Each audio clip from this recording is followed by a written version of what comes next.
Hi, welcome to True Creeps, where the stories are true and the creeps are real. We'll cover stories from grotesque gore to the possibly plausible paranormal, to horrifying history, to tense and terrible true crime, and everything else that goes bump in the night. We're your hosts, Amanda, and I'm Lindsay, and we want you to join us while we creep. We cover mature topics. Listener discretion is advised. Hey everyone, today we're going to have some crazy discussions about weird Halloween rules and laws, along with some strange and horrible events that have taken place at haunted house attractions. Hello everyone, it is spooky month, and we couldn't be more excited. This is our time. We're ready. We've been waiting all year. We have. Well, today we are going to be chatting about some strange Halloween laws, along with some horrible situations that have happened during spooky season. One thing that I feel like comes up in my head every time around spooky season is haunted houses, right? Have you ever been really leery of weapons at a haunted house? Like, is that a fear that you also have? Not a fear, but like a thought. So when we're talking haunted houses, by the way, we're talking about the haunted house attractions, not like actual haunted houses. Yes. My biggest concern with haunted houses is that they are staffed by real people, and sometimes real people are real fucked up. Yes. So I'm easily startled. Whatever. That's a thing. But in addition, there is this part in my head that's like, but what if? Right? Yes. Because if you did want to hurt people, it would make sense that you would be in a place where people would be like, oh, you're spooky. And then you stab them. They're like, oh, wait a minute. You know, like. Well, with some of the things that we're going to talk about today, if you, listener, have that same thought or fear, it may make it worse. Like, we're sorry, but we're also not sorry. Because I just feel like we found more than we thought we were going to. We were like, this will be a cute little part of our episode. We say cute, an interesting part of our episode. And then we were like, oh, this is the episode. The episode is the horrors of haunted attractions for realsies. Yes. We didn't expect this, but it turned into a thing. So the first part will be kind of just silly for the most part. There are a lot of weird Halloween laws that we stumbled into this week. And I haven't really considered it because here, there's not really much around it. It's like go trick-or-treating when you feel like it. Like if the light's off, don't bother anyone. That's the extent. I don't know if it's like that in Maryland as well. It's just never occurred to me that there could be Halloween laws. Like I was like, why? For why? Like, some of them kind of make sense-ish, but it's like, why did you need to make this a law? Couldn't we have just made this like a practice as opposed to passing a bill, if you will? Yes. So there's a few that we stumbled upon that we just wanted to share. So in Belleville, Illinois, it's illegal for kids who are in grade 9 or above to participate in trick-or-treating. It specifically says it's unlawful to make trick-or-treat visitations unless you're a student in the 8th grade or under. For what? Yeah. Like, God forbid an adolescent have some fucking whimsy. Yeah. Just want some free candy. Who cares? Yeah. If you are a grown-ass adult and you're trick-or-treating, okay. Like, I'll give anybody candy that day. You know what I mean? I will too, yeah. I don't know. That just feels, it has like real get off my lawn energy. It really does. But yeah, so if you're, or like, I imagine like kids that are too, like, that are a lot taller. Or, you know, like look a little more grown up, like getting hassled. I think that that's just the interesting wrinkle that sometimes you have to consider, that when you make prohibitive laws that make assumptions on people based on what they look like a kid looking like a high schooler when they're a kid, you know, or other equivalents, you're acting as though like the person who is making the determination in that moment is like, this is an 8th grader. Like, what, do children have to carry their student IDs and be like, I go to so-and-so middle. You shouldn't have to do that. Like, you shouldn't have to give your name and like grade. Also, you shouldn't have to give your name and grade to get candy on Halloween. But also, if someone starts asking your child a lot of personal questions about themselves when you're trying to just trick or treat, that's a red flag. So it's like, it doesn't even make any sense. It's more what I feel like it's a law where it's like, I hope they're not enforcing that. Because could you imagine like a 9th grader getting like a citation because they went trick or treating? Like, get the fuck away from me. Get away from me on that. Like, ridiculous. Right. It's so weird. Yeah. So there's also a specified trick or treat time, and it's from 5 to 8:30 to, quote, limit such solicitations. Oh my gosh. Yeah. Turn the porch light off, baby. I've never heard trick-or-treating like sounding so official. It's like someone was like, you can trick or treat, but we will be removing all of the fun from it. And again, could you imagine? It's like 8:31. Yeah, exactly. What are you going to arrest the 6-year-old? Yeah, like, don't you dare begin doing that. No, it's just, that's silly. Turn your porch light off if you don't want people to come to your door. Most people understand that means there's no candy here. Yes, yes. And now the ordinance is under 13019. Halloween solicitation is what it's called. I'm sorry. That sounds like okay. I'm sorry. I'm going to pause you right there because when you think of solicitation, typically what goes into your mind should be sex work, right? Like that is often the way that it's given. So that just makes it sound like Halloween sex work, which like I also think that the way that we criminalize sex work doesn't really make any fucking sense. But either way, all that to say is that Halloween solicitation does not sound like trick-or-treating. Like, please don't make this sound like an adult phrase. Like you don't need to. No, it's weird. Yeah, do they have to like submit a formal stamped request and apply for the candy so they can get a fun-size Snickers? God, you need, like a hunting license? Yeah, you need a trick-or-treating license. Yeah. Here in Maryland, we used to have it so that like you had a vertical ID if you were underage, and then you had a horizontal ID if you were 21 or over. I could be getting these backwards. I don't know. But like all I can imagine is that like when they turn a certain age, they get a new student ID and it's like, oh, you know, it's in black and white. There's no pumpkins on it anymore. Yeah, there's no they like no, they have what they have in there. There's an ink on their child registration card because that's what this place would include because it requires it that lasts approximately like 13 years so that once they're it like fades so they no longer have trick-or-treat privileges. Okay. Fucking ridiculous. Ridiculous. Now, another interesting note is that we also saw that it was unlawful for a person over 12 to wear any mask or disguise without permission of the mayor or chief of police on days other than Halloween. And so I feel like that's actually something that we're seeing that's more often than not is places where you full on cannot wear a mask. And sometimes that even includes like ones for health purposes. Well, what I'm thinking is like, okay, so obviously you probably shouldn't be wearing a mask, like a full on like Halloween mask to the grocery store, right? But like, what about themed parties or like people that go to football games and they wear all the crazy stuff? Do you have to be like, I'm going to be the mascot for this like high school football thing? Yeah. Mr. Mayor, Miss Mayor. Oh, yeah. Can I please get permission to wear my mask tonight, please? That didn't even occur to me. The red tape to go through it. Yeah, there's a lot of masked things. And there's like birthday parties where you can hire like Minnie Mouse to come. Oh, you're totally right. Yeah, I wonder if they have, like, if they would eventually figure out like they might not like deem that as a mask, but like, I love that you went to wholesome places. My brain did not go to wholesome places. And I was like, if a person wants to wear a mask in their own home, like, get away from me. Like, just like, let people fucking live. I get it. You don't want people walking around stores with a mask on. That's a weird vibe. Also, if I'm like going on like a casual little walk around my neighborhood, do I want to see someone with and like the clown mask walking? Yeah, like in a scary clown mask? No, I don't. But also, I don't know. I just feel like there's some things that we just like dictate as societal norms, you know? Hey, we're not going to wear masks all around because that's suspicious. It's suspicious to wear a mask in the middle of April when you're not going to a party if you're just walking down the street. That's a weird thing to do. Also, what if you're trying on masks at the Halloween store? Can you do that? Is that allowed? Are you allowed to put it on? I would write to the mayor. You have like a permission slip. You bring it to Spirit. You're like, I got it stamped. Yeah, what if you work at Spirit? You can't. Yeah, or honestly, Halloween Adventure. Did you guys have Halloween Adventures near you? No, I don't think so. That was another chain that used to exist. There's only one in New York City now. But like that's where my brother and his wife met, by the way, was they both worked there, which I think is really cute.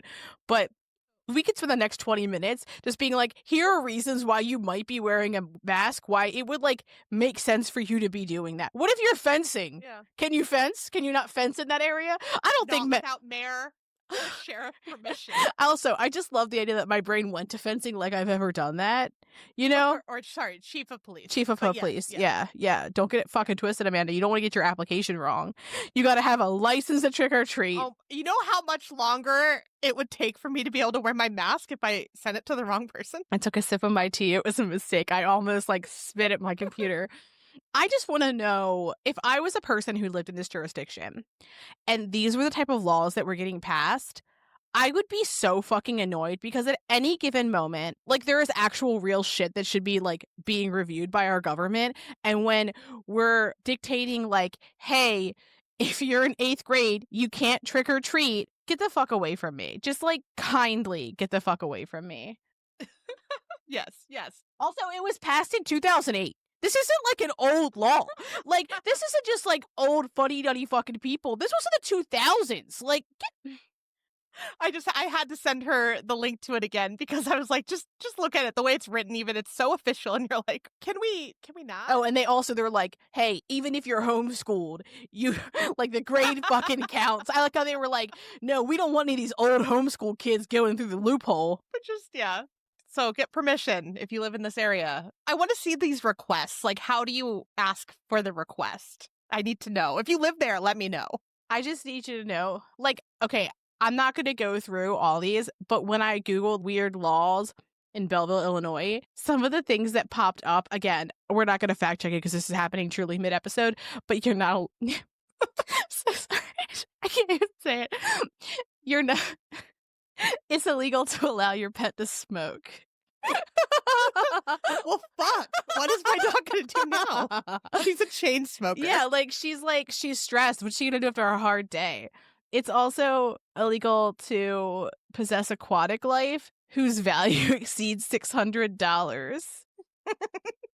Okay. I mean, I understand people get weird animals and they shouldn't have them, so maybe that's the way to stop that. Yeah, because it's expensive, but the next line is, which has led to the misconception that it's illegal to own more than $600 worth of salamanders. Well, what am I going to do with my life now? That is so specific. $600 worth of salamanders. And then, apparently, it's also...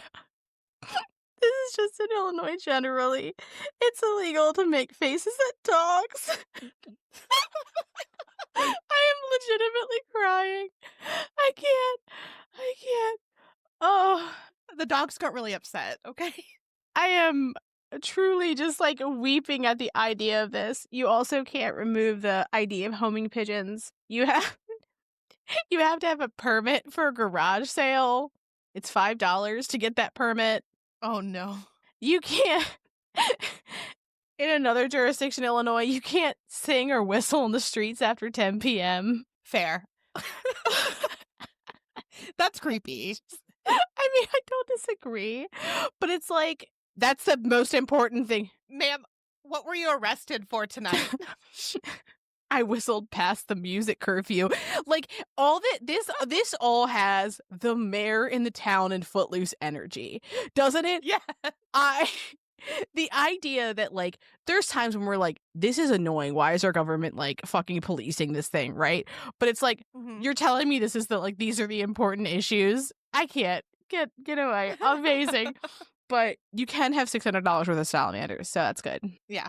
Okay. Oh, no. What if you buy $550 worth of salamanders and they reproduce and then it's over $600 of salamanders? Well, and that's the interesting note, is because you can have over $600 worth of things. So say, for example, you had insert expensive animal.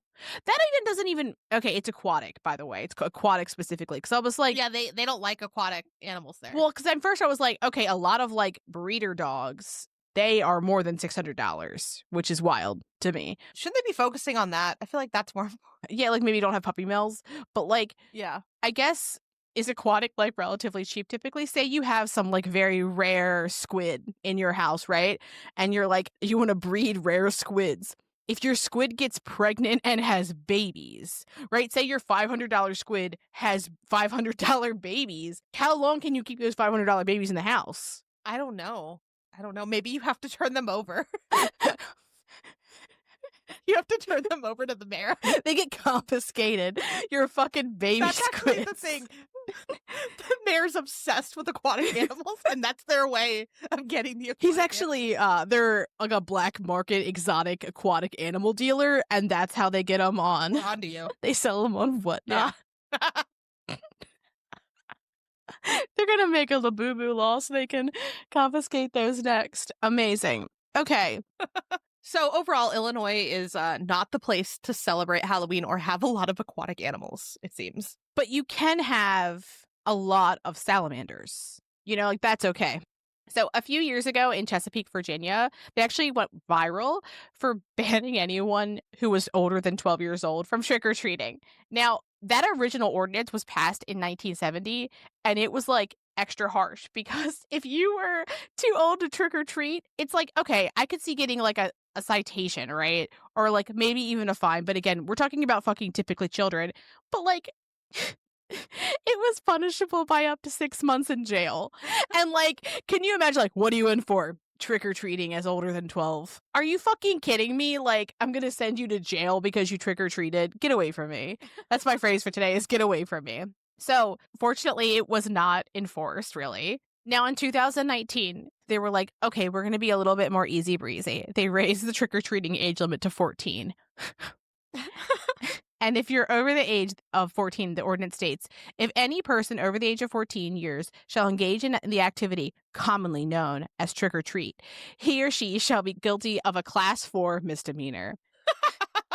When someone does a background check and they're like, hey, things came up.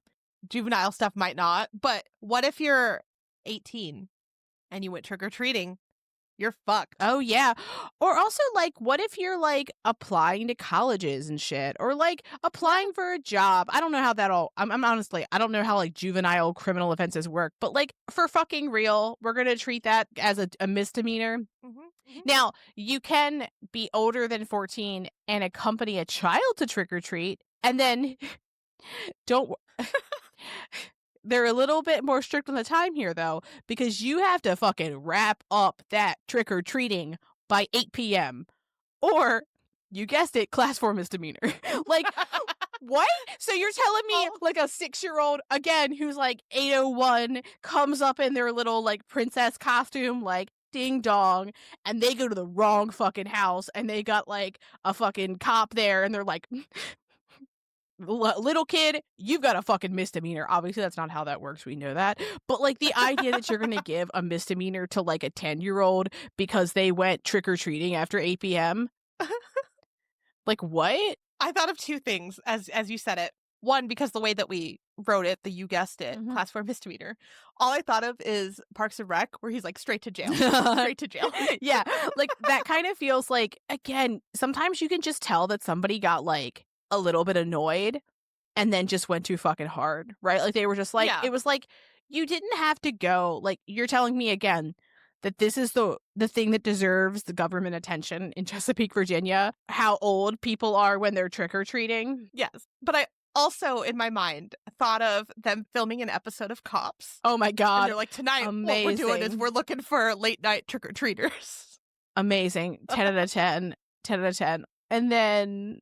It also in Virginia for that 12 and under age, it's still 12 and under for Newport News, Virginia, and Portsmouth. Are you fucking kidding me? That's just wild. That's just fucking wild. It's so silly. I just can't imagine though. Like, yeah, it's like a setup. You know, like when they catch to catch a predator, to catch a predator, to catch a trick-or-treater. I cannot. I fucking cannot. They have like a really beautifully decorated house. The door is open. You can see that there's like a candy bowl with like full-size candy bars. There's like a kind-looking person at the door beckoning them forward. We got that, Spider-Man. And then fucking SWAT comes in. Oh, yes, ridiculous. That's how it is in my head. Oh my gosh. Okay, so moving on.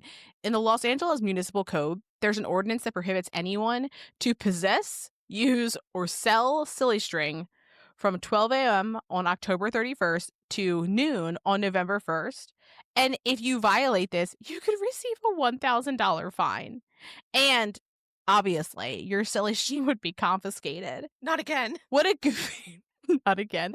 What a fun evidence room. Just like cans of Kansas silly string. So this ordinance passed in 2004, and apparently there's like environmental concerns as well for this. And part of the reason that they actually passes was because it was causing thousands of dollars in property damage because it was coating cars and the little stars on the Hollywood Walk of Fame. Like it was going on those, and it was like causing damage to it. So I'm like, okay, I can understand that. I've also just like, I guess I've never seen someone just go fucking wild with silly string. Like outside of like a silly little goof to like someone who I know, and you like spray it on them and everyone's fine and everyone laughs and then it's thrown away and it's like no worries. I haven't seen like mischief afoot. But I'm also like, if your mischief is that intense where you're damaging property, I'm surprised that your medium is silly string. Yeah, right. Right. And also, like, I would just imagine that if you're doing that, vandalism is vandalism. So, like, if you were doing something with the intention of causing damage to that property, interesting. I don't know Los Angeles vandalism ordinances, but like, it's just interesting that they're like, you can walk around with fucking paint. You could walk around with like a chisel, right? A baseball bat to knock like windows out. But silly strings where we draw the fucking line. Yes. Yes.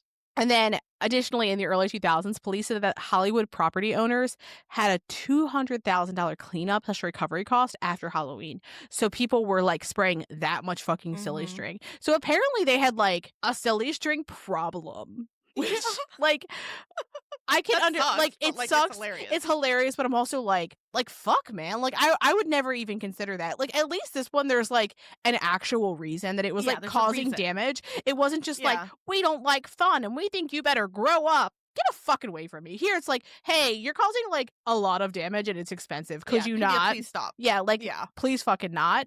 But like versus, you know, again, I refuse to give my candy to a teenager and don't knock on my door after 8 p.m. Straight to jail. Because like theoretically, generally, you can knock on anyone's door at any time. I mean, some of it's going to be weird. Yeah, like certain times. Like if you trick or treat in January, I'm going to look at you a little funny, but I will go get you candy if I have it. Yeah, candy, some crackers, something that you have. Yeah, something packaged, you know? Fair. I always keep a nice hard candy. I have Werther's in my fridge because I'm 95 years old. Do. I do have a nice cool Werther's in my fridge. But if you want to hear about cold Werther's, head to the end of the episode. Again, with all types of weird stuff. Now, another one, it doesn't quite fit in here, but I read it and I like cackled. Perfect. At the thought of this. There's a video too, but a weird Halloween arrest. So we found this Halloween arrest while looking into the laws. And in Portland, Maine, a man dressed as a tree was arrested after blocking traffic in 2016. And there's a video and I died watching it. Amazing. I think it's interesting because it's like, honestly, that's a pretty good fucking costume. It is. But just the thought of, like, you see them escorting this tree out of the road. Police say the man's motivation was to, quote, see how people would react and how it would, quote, impact people's natural choreography. Okay. I read one article that said a friend of the man also said that he was trying to study the city's traffic patterns. And what better way than to be a tree in the middle of the road? I mean, I am a fan of curiosity generally. Okay, man. You know what I mean? Like, you use that free will. You make that decision. I will say, if you've ever been at a Christmas tree lot and see where they've chopped off some of the branches and there's like a pile of them to the side, he is that pile. Like, I wouldn't say that he is tree-shaped. I would say he's made of tree limbs. And that's very different because he is not a convincing tree. Like, it's definitely, it looks to me, it looked like it was literally just like parts of tree. But we'll put it in our show notes. Please watch it and tell us if you agree that he looks like a pile of tree as opposed to an actual tree. I feel like if he would have just like squatted down, he could have been a bush. Yeah. I mean, I just feel like if I saw a tree in the middle of the road, I'd have some questions. You know, I would be like, would it disrupt the traffic pattern? It would disrupt my natural choreography. I just feel like people are dancing in this town everywhere. Yeah, or driving, right? Because they're drive dancing, I guess. Yeah. What a Yeah, time. the Cars. It's like Cars, the movie. He's the opposite of the mayor in Footloose. Yes. Only dancing. Yes. Gorgeous. Perfect. But I saw that and I was just like, we have to. Okay. Yeah. I mean, yeah. Nonsensical. Okay. And we're shifting to our haunted houses now, right? Is that what's up, what's We up are. next? Okay. I'm excited. Now we're going to talk about actual creepy stuff. We had to get the silliness out of the way. Yeah, we got our little Halloween goofs. So we're first going to talk about a haunted house attraction in Ohio. And it turned out to be a pretty dangerous trip for one haunted house goer. So in Ohio, an actor decided that it would be a good idea to use a real knife. And that actor accidentally stabbed a child. I just feel like maybe you don't make the decision. That's a bad decision. Right? Yeah. Right? And now let's talk about how it happened, because that seems very strange. Yes. So it happened a few years ago on September 18th of 2021. And as an 11-year-old boy, who was almost a 12-year-old boy, by the way. Mm-hmm. So this almost 12-year-old boy was about to walk through the haunted house, and it was called 7 Floors of Hell. Perfect. When he encountered one of the actors. I do have a very quick question. Mm-hmm. If you were going to have a haunted house that is called 7 Floors of Hell, it better be 7 floors. Like, don't walk me into 7 rooms. I would be like, well, this better be like a big building. Like, there better be 7 floors in here. Don't walk me into 7 rooms when it's called 7 floors. Anywho, that's not related. But so, all right, the boy's walking. He encounters the actor. And now the actor walks up to him holding a knife and is trying to scare him. Okay, that happens. Yeah, that's why they're there. And to paint the picture, it was a Bowie-style knife. So, like, a scary-looking knife. Well, the boy was not scared. And he said something along the lines of, "That's fake. I'm not scared." Mm-hmm. So then the actor decided it would be great to stab the ground around him and drag the knife. Well, when he was doing so, he missed. And he missed the ground and stabbed the little boy through his croc and cut his big toe on his left foot. Ugh. They're like, you are going to be scared now. Yeah, like, I mean, how horrible is that? Yeah, that is pretty fucking bad. It's also just kind of like, if you're a person who is doing this and you make the decision to use a real knife, I think that you're like a person who's like, ooh, I'm a scary looking person. You shouldn't be a person who's interacting with people. Like, that's just a bad decision. Yeah.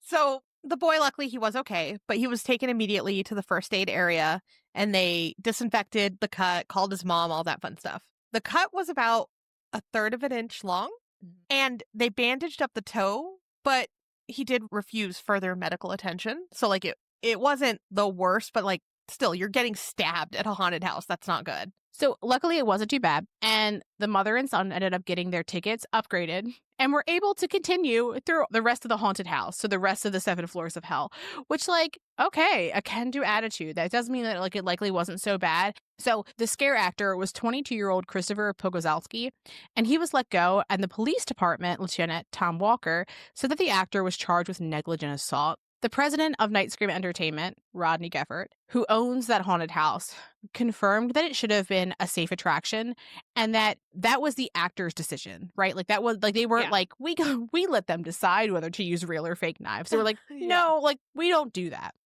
And typically they do use prop or rubber knives. Again, a huge mistake. Geffert said that, quote, he went to his car and did this on his own free will, and we don't tolerate or put up with that. And Pogozalski, he was very apologetic and he helped the boy after, but it was still obviously just a bad fucking decision. For what? Yeah. And so the officers confiscated the knife, and the pic of it is, like, it's horrifying. It's, again, like, it's a scary knife. It is scary. Like, why? But so at the time, the haunted house had been at the fairgrounds for 21 years and they had never had an incident like this. So this was clearly very abnormal. And there are some differing outcomes of what happens as a result of this, depending on which article you look at. But some say the mother pressed charges, while others say that she decided not to. And then some articles also say that she pressed for there to be more safety practices reviewed. And we looked through the Cuyahoga County court records to see if we could find anything on Pogozalski's case. And we couldn't find anything related to this particular incident, which, like, holy fuck, though. Yikes. I can't even imagine, just going to a haunted house and literally getting stabbed. And we're going to talk, unfortunately, more about this. Yeah, I mean, like, I think that our concern is very valid, that the horrors in the haunted house are the actual people, like, who they are without the costume. Yes. So we're going to talk about an incident that happened in Nashville, Tennessee. And on October 5th of 2018, a group of coworkers went to a haunt called Nashville Nightmare, and it was a super popular haunted house. And after they finished going through the haunted house, they were playing some carnival-style games, and a woman named Tanya Greenfield was approached by someone who she thought worked at the attraction. It looked like a person that worked there. And so they interact with this person. The person came up and asked her if one of her male friends was messing with her or bothering her. We've seen both. And her, thinking it was a joke, played along and she's like, yes, they are. You know, like messing around with They're them. goofing. They're having a good time. Mm-hmm. Mm-hmm. So then this person who approached her handed her a knife, which she thought was a prop, and said, well, here, stab him. You see where this is going? Mm-hmm. Mm-hmm. Because she thought it was a joke, she took the knife and stabbed her friend James, he goes by Jay, Yoakum, while laughing and saying, gotcha. Well, it wasn't a prop knife. It was real. And his arm began gushing blood. Yeah, I bet it did.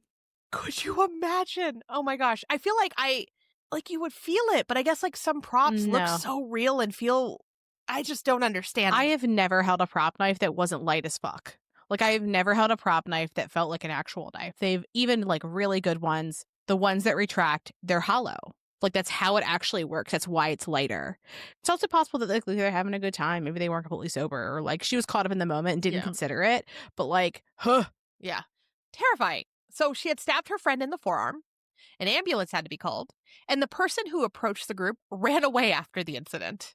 Jay needed 9 stitches, but ultimately was fine. Mm-hmm. And he said after, the whole incident, he said that he heard the person who gave the knife to Tanya say that they didn't realize the knife was that sharp and panicked, saying, I didn't know, I'm sorry, before running. In a statement from Nashville Nightmare, they discussed the safety and the safety measures taken there, including that there's a metal detector when entering, which I thought was interesting. Like, how the fuck did this knife get in there then? They also said that they believe that it was an employee that was involved in some way and that they had been placed on leave at the time of the statement. Oh. Because it was ruled an accidental stabbing, Metro Police were not doing a further investigation.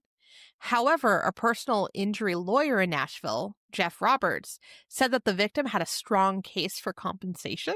We looked for some court documents related to this and saw that there were 2 cases, one against Nashville Nightmare LLC and another to 13th Floor Entertainment Group, but the records don't show. It just shows that there was some sort of payout. Interesting. So what we've talked about so far is scary and shitty things that have happened at haunted houses that perhaps were or were not actually criminally charged. But now we're going to shift to talking about specific criminal activity at haunted houses. And there is more than I thought that we would find. Yes. So we're going to talk about some trends. We'll talk about some instances in a little bit of detail, and then we're going to get into some of them in a bit more. So to start, in 2019, a man was arrested for leaving his 5-year-old daughter at a haunted house attraction for over 2 hours. That's so sad. Right? And per the arrest report, the girl was pretty scared and had been found by other parents.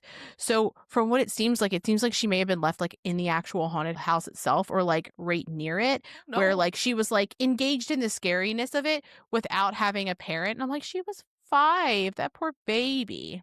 Yeah.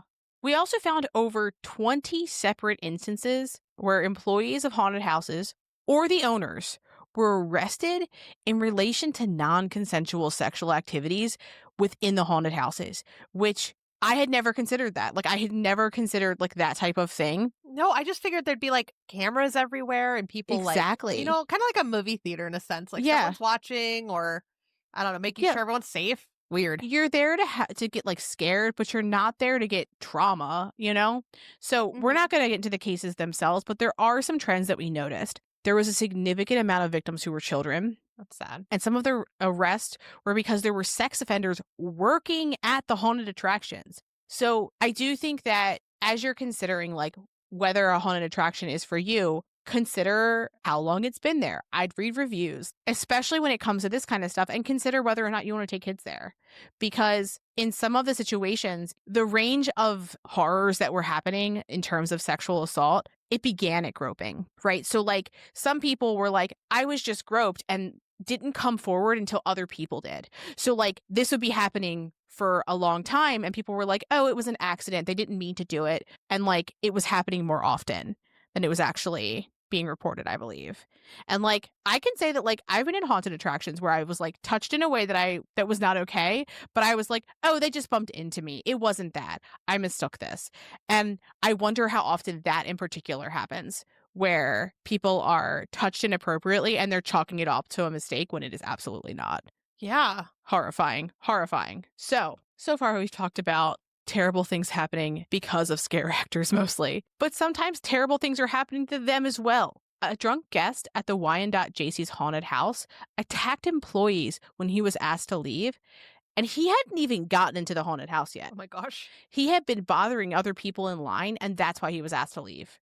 He ended up attacking several of the employees and punched one of them in the face, causing a bloody nose. He was arrested and charged with assault and battery. At the O'Keefe Ranch Halloween maze, which seems to be a Field of Screams location, several of the scare actors were attacked with a crutch by a guest. Oh no. Then, at Oklahoma's Ultimate Terror's haunted house, Julio Aberola Jimenez shoved his hands into a scare actor's face and hit her nose. He also was charged with assault and battery.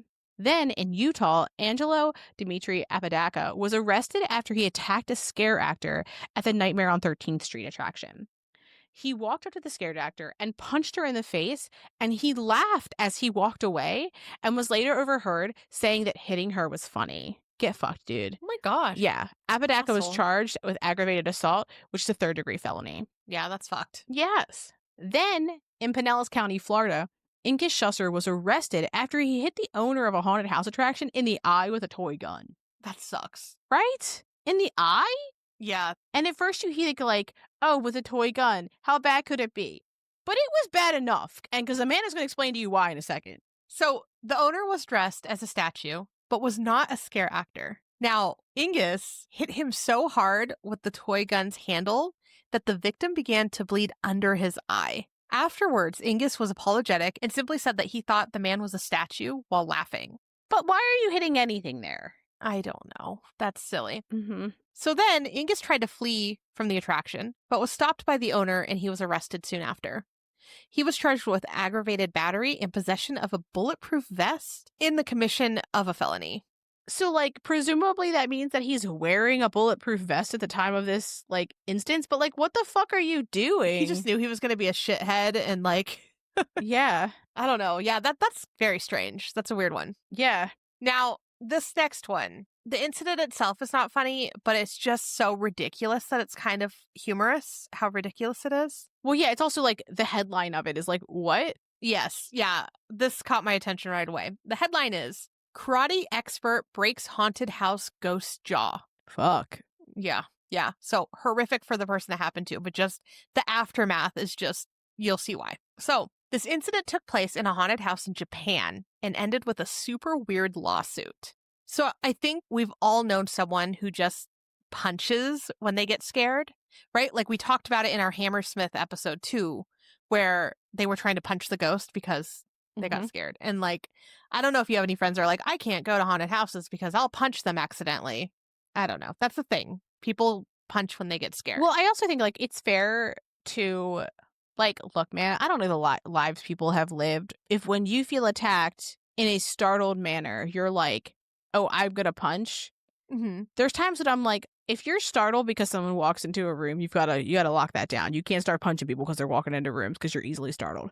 But like, yeah, you know, if someone with a knife is coming at you and your gut reaction is to punch them, okay, like that kind of makes sense. Just maybe you don't go to haunted houses, just like Amanda said, because you're like, yeah, this is not a good idea for me. Yes. So, in this particular haunted house, a patron took it a bit further than that. In September of 2011, a group of coworkers visited the Toei Kyoto Studio Park as part of a company trip. And just to note, because I was like, I don't know what this is, this place looks really interesting. From our understanding, it's kind of like a Universal Studios backlot tour, a living history museum, and Six Flags merged into one.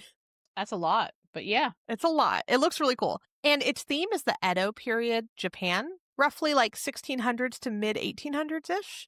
And it has a heavy focus on samurai, ninja, and historical drama. Like, it's hard to imagine. Okay, that's very specific, but yeah, I like it. Okay. Yeah. Yeah. But the most exciting part for me is that it's run by Toei, one of Japan's biggest film studios, who is also famous for Super Sentai, which is what the Power Rangers is an adaptation of, and they use some of its footage. Oh. So exciting. Amanda in her nerd version, like her different nerd version. I like Power Rangers. Who doesn't like Power Rangers? Freaks. I don't dislike the Power Rangers, but if someone was like, oh, this is the thing it's based off of, I go, oh, cool. I wouldn't know. Like, I wouldn't know what it was. Fair. But they had like this, I don't know if it's still there, but they had a whole thing around all of the Power Rangers costumes over the years. Like they had kind of like a little museum thing. Okay, I mean, that's cool to see like how it evolved. Yeah, I thought it was cool. I saw a few pictures as I was looking it up. But anyways, so this group of people, they're exploring the theme park and they decide to check out the haunted house attraction. Now, one of the members of the group was a karate yudensha, which means that they are a black belt rank, which also has a Dan rank. So just have that in your head. And they had been drinking as well. Not a good combination. Yeah. And so he walked in and he's holding one of the other members of his group's hands.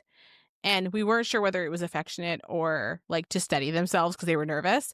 But either way, it does not help, right? So as they walk through the haunted attraction, a scare actor dressed as a ghost approached them.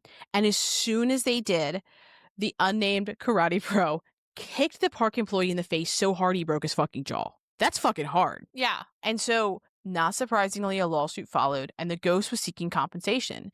And in 2015, a settlement was reached where the karate expert had paid them 10 million yen in damages, which is about 6,800 in US dollars. And it did not end there.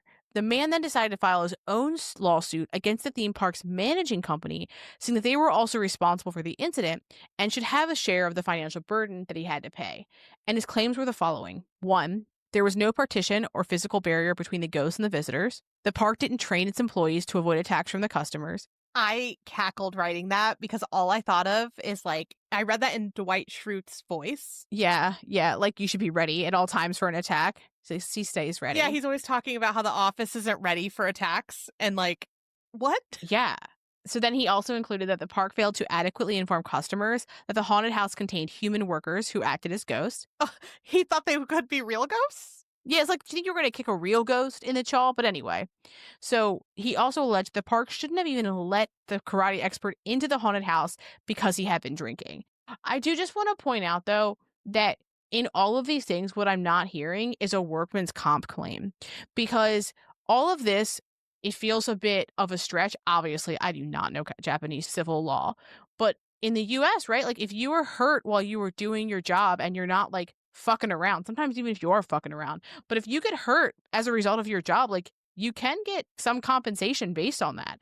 And so I find it interesting that that's not a part of this, because unless maybe he signed some waiver that he would like be cool with it, but that's fucking wild. But I do think that last one about the drinking makes sense, because you shouldn't let intoxicated people come in and attack your employees. Like that's just bad. But business. Also, was he holding a drink in his hand? Like, how are they to know? That's fair. Yeah. Like, was he stumbling around, or was it that, like, after the fact when his jaw was broken and everyone was like clearly very like, huh, you could then kind of tell when the lights were on and stuff? Can you tell then versus, you know, someone, you're stumbling through a haunted attraction because it's kind of dark, you don't know where you're going, you're scared. I could see how it's hard to tell if someone's drunk. I think of like a theme park, like Disneyland, right? Mm-hmm. They have drinks now. You could get drinks at like California Adventure.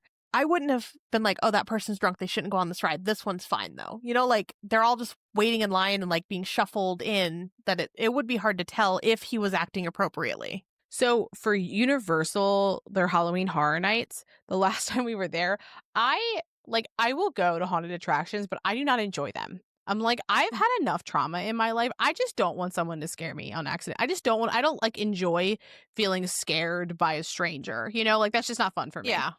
But one of the things that I thought was funny is that it really helped me not be so scared, because every time there was a scare actor, there was a security guard right across from them. So I knew every time there was going to be a scare actor. Yeah. I like to go first when I go to haunted houses because they're always going to get the person who's more scared. Yes. So agreed. when I go first and I just point behind me, I just walk around. Well, and also, when you're in a group, whoever's first is always doing that bullshit. They're always pointing to the people behind them, pointing us out. Disrespectful. Go first. I think I have sometimes, but not always. Okay, so back to our poor ghost's broken jaw. In 2024, an Osaka district court threw out the man's suit, which was for the park to take on 4 million yen of the 10 million in damages, which is kind of crazy. The man was not done yet, though.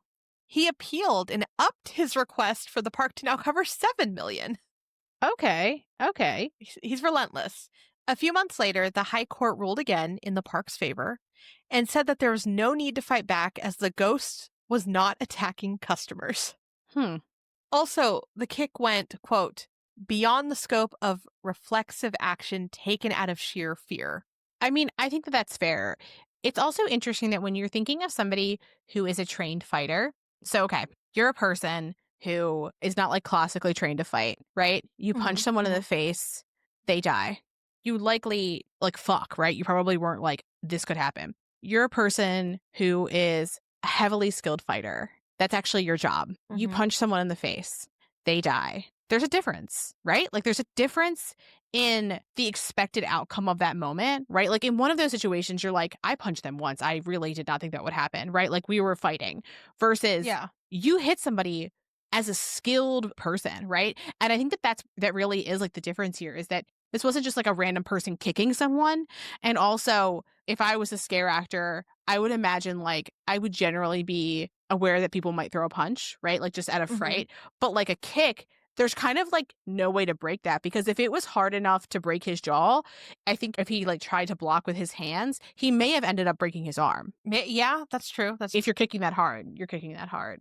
But you wouldn't expect that to happen either. No, if you're just why doing would another you? day of work and you're like, I'm just playing a ghost. And then they're like, actually, I'm going to break your jaw. Exactly. So we've talked about some of the scary things going on at haunted houses other than just the general attractions themselves. But let's just talk a little bit about how to stay safe at them. So before you go in, ask where the exits are or note them if they're visible. This is because not only like just generally when you go into a space, you should kind of have an idea of where the exits are because of like in case of whatever. But if something happens, you want to be able to leave. You don't want to have to go through the rest of the attraction. For sure. Verify what the policies are before you go in, right? Is there a no touching policy? Okay. If that's the case and someone does touch you, the next scare actor you come into contact with, be like, I actually need to talk to someone right now because something's going on. And you note this ASAP. And then depending on the extent of the contact, you can either leave the attraction, right? Like you can just leave because you already know the exit or talk to someone else. And then secure your belongings so you don't lose any valuables because if you drop your cell phone, like that might be gone. And if other scary things are going on, you want to make sure you have it. And look, it sounds boring. It is boring, but read the rules of what can happen while you're in there. And I would also just like consider, I don't know, do a cost benefit analysis of the things that could happen versus if you want to go in there. I would say look at reviews, see if you see anything weird going on. I'd also, do you want to necessarily spend 3 hours researching every haunted attraction? No. But if it's a place where you know people that like who have gone there, I'd ask them about it. Like, hey, like, does it seem like they have a bunch of kids who work there or are these adults?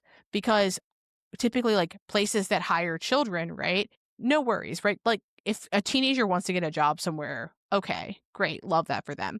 But I would also just consider who else they might be employing, right? Like I would think of that because who knows who could be there, Yeah. But also they can be great fun if it is safe and if it's a good place and if the people who are creating the attraction are doing so for you to have a good experience, not just to make money. Which it could be both. That's true. But not just to make money. Yeah. And I mean, a lot of these were like just poor judgment at that moment. A lot of these were. I would say with some of the sexual assault ones, I would say not so much because some of the times, obviously. Yeah, no, I mean like those weren't just like a one-time thing for the most part. Yeah. It was like it was happening several times and sometimes it was the owners of the attractions. Yeah, that sucks. Mm-hmm. But yeah, for the other situations, those were just very bad decision-making skills there. Yes. I guess everything is technically. But anyways, so we want to know, do you have any weird local Halloween rules or laws? Because now I'm like invested in this. It's so strange to me. Yeah, or are your neighbors assholes where they're like, Mine no are. trick-or-treating? Or like, does your HOA have a rude-ass law where you can't, I say law, a weird-ass rule being like, They you think can't they're do the law. this, you can't do that? Because I would imagine that there's a lot of HOAs that have a lot of opinions on Halloween, generally. Everything. Literally how you breathe. Yeah, but we want to know. And also, if you have any crazy run-ins or like haunted house stories, tell us about it, all of it, in our Bat Bonfire. We'd love to hear about it.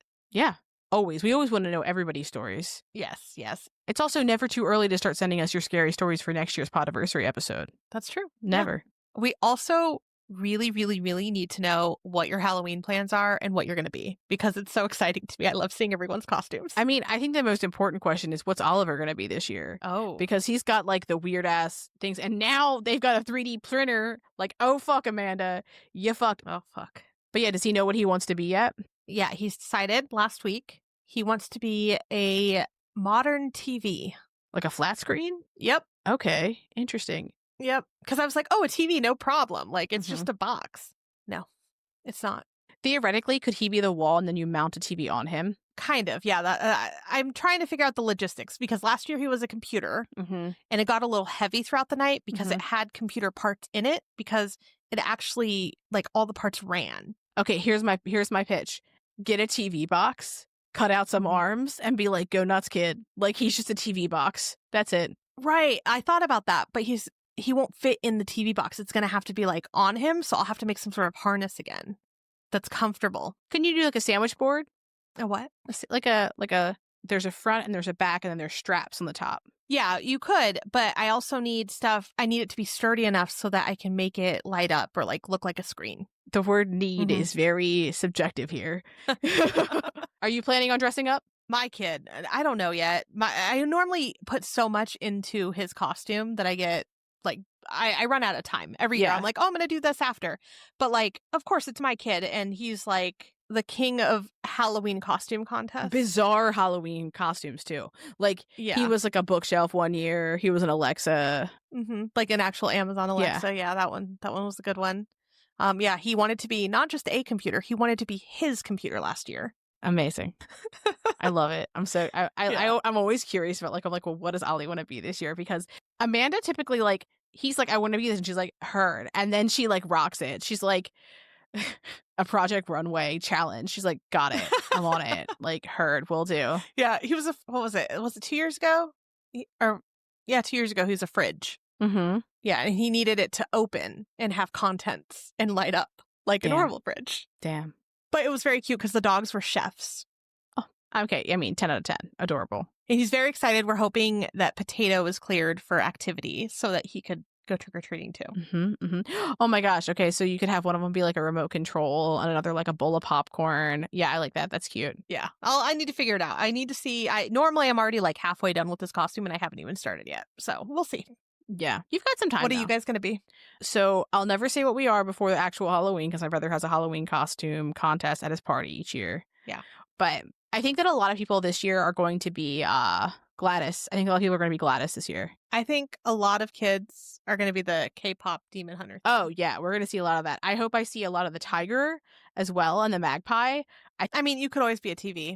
I think I'm good on being a TV. Maybe a fridge, perhaps, an Alexa. I do. A bookshelf? Yeah.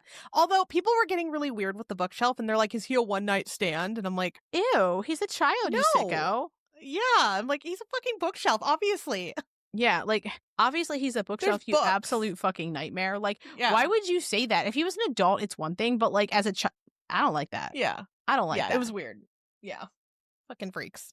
So we want to know what you're getting into for Halloween. Or also, like, are there cool spooky events coming up? Is it here? Is it someplace else? Please share them in the Bat Bonfire and let everybody else know. Like, everybody wants to know all the cool stuff happening in spooky season. So share them with us or put it in the Bat Bonfire. We'll pop it up in our, if it's on, Instagram, we'll pop it in our stories. But if you put it in the Bat Bonfire, like, one, everybody wants to know, but maybe you also make a cool new spooky friend to go do cool new spooky things with you. Yes. If you're in another state, Yeah, and especially if you dress up, we want to see it. And 1,000,000% if your pets dress up, we need to see it. It's like mandatory. Yeah, but just keep in mind that if you are in Illinois, your pet can't be smoking. Okay? Don't let them smoke and don't make faces at them. We do not support pet smoking and do not make faces at them. Also, let us know what you're watching. I want to know all the spooky things people are watching this year, Oh, especially if yeah. it's a new one, something strange, something cool, Yeah, something weird. I like when they make when people make the calendar of like each day a Mhm. certain theme, and then they find a movie that like goes with that theme. Those are really fun. I think that's fun, but I'm also like, I can't commit to this every day, but I can. Oh yeah, I can't. like, I I can was watch an like- episode maybe. Yeah, I was like, oh, I think I'm gonna post like the spooky stuff that I'm watching, but like I'm just not gonna give myself the pressure of it like being a daily thing because I was like, I don't have a time every day to watch a thing. I wish I did. Me with my Yeah. reading schedule, with how much I read for fun, I can't also watch a movie every day if I'm gonna read for an hour every day. I mean, I wish I could, but it's a lot of commitment for leisure. You know what I mean? That I just can't do. Yeah, that's fair. That's fair. And with that, have a great weekend. Thanks for creeping with us. Thanks for listening, and as always, a special thank you to our patrons who support us via Patreon. Please see the link in our show notes to learn more about how you, yes you, can begin to haunt the dump, guard vortexes, or even become a scorching Sasquatch. Ooh. Also in our show notes, you can find the link to our website, more information on our sources, our social media handles, and our merch store. We'd love for you to keep creeping with us. So if you like this episode, please subscribe, rate, review, and share the show with your fellow creeps and or ghosts. I beg of you.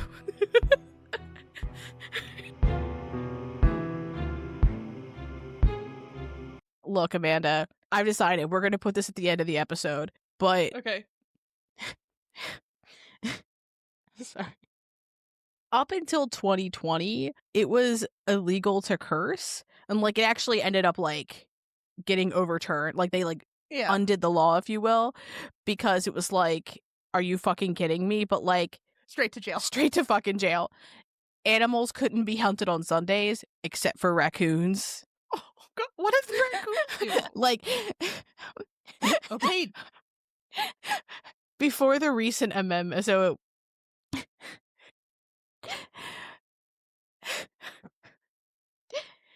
you could hunt raccoons until 2 a.m. on Sunday mornings. Like 201, straight to jail. straight to jail. Like what? And then When the bars close, you have to stop hunting raccoons too. yeah. Like you can't go home, but you like you don't have to stay. What is it? You don't have to go home, but you can't stay here, and you also can't hunt raccoons. Like that should be like they're saying there. But also in Virginia, a woman can't be tickled, but men can be tickled. I can't. And they also have you have to honk at somebody if you're passing them. Unnecessary. What? Yeah. Next up, in Los Angeles, their municipal code prohibits anyone to possess, use, or sell silly string from midnight on October 1st. On midnight on October 1st. Oh my gosh. On midnight from October 31st to midnight. At midnight, perhaps on midnight. Man. In man. On midnight. On I'm going- midnight. Also, Amanda, please, when you're doing this, just like don't even edit this part. Just put it right at the end. Don't even just add it as it is. Let them really sink in my soup brain. The last episode I edited, you're talking about your cold Werthers. My cold Werthers are very important to who I am. That's the new thing coming up on every episode. How many cold Werthers does Lindsay have in her fridge at the moment? It's also, how can I work cold Werthers into the conversation? Like, can I get it in there in a way that feels like natural? Because that didn't make sense as to why I brought it up. It wasn't like, oh yeah, like they were eating dinner. Sometimes I eat cold Werthers. Even that, I feel like that kind of, we're talking about eating, it tracks. It's more like he went for a drive and sometimes I eat cold Werthers. That's something I do sometimes. Let's see how many times I can slip. We'll see I can how long slip. she remembers this. I almost said, let's see how many times I could slip it in. Ew, Lindsay. The end of this episode is going to be a ride. So the whole episode. The whole just episode. everywhere. So it happened a few years ago on September 18th of 2021. And as an 11-year-old boy, who was almost a 12-year-old boy, by the way, Mm-hmm. for you, Lindsay. Don't say for me, just in case someone's never listened. That's how we measure people and things and everything, honestly, in 12-year-old boys. Of course. Not I just 11-year-olds. I thought you'd get excited that we're finally talking about 12-year-old. Stop! Don't say that I'm going to get excited to talk about 12-year-old boys. This all sounds very bad. we use 12-year-old boy math because Americans will use anything but actual measurements. And we decided to 12-year-old boys back in our Lake Lanier episode versus Amanda making me sound deeply problematic, which I am not. Goodness. You know what I'm saying? Oh, right. Like, Right. and I seriously, again, speaking so weird. Seriously? Yeah, I know. Like, I was like, what's my mouth, man? It's worse than normal. In a statement from Nashner. Well, with that, happy Halloween. Oh my God. Halloween. I'm not going to say it because it's not Halloween and we have a Halloween episode. Yeah, I was And like, I I know. don't know You're what like, you're Lindsay, doing. you're fucking lost. You're lost here. And I am.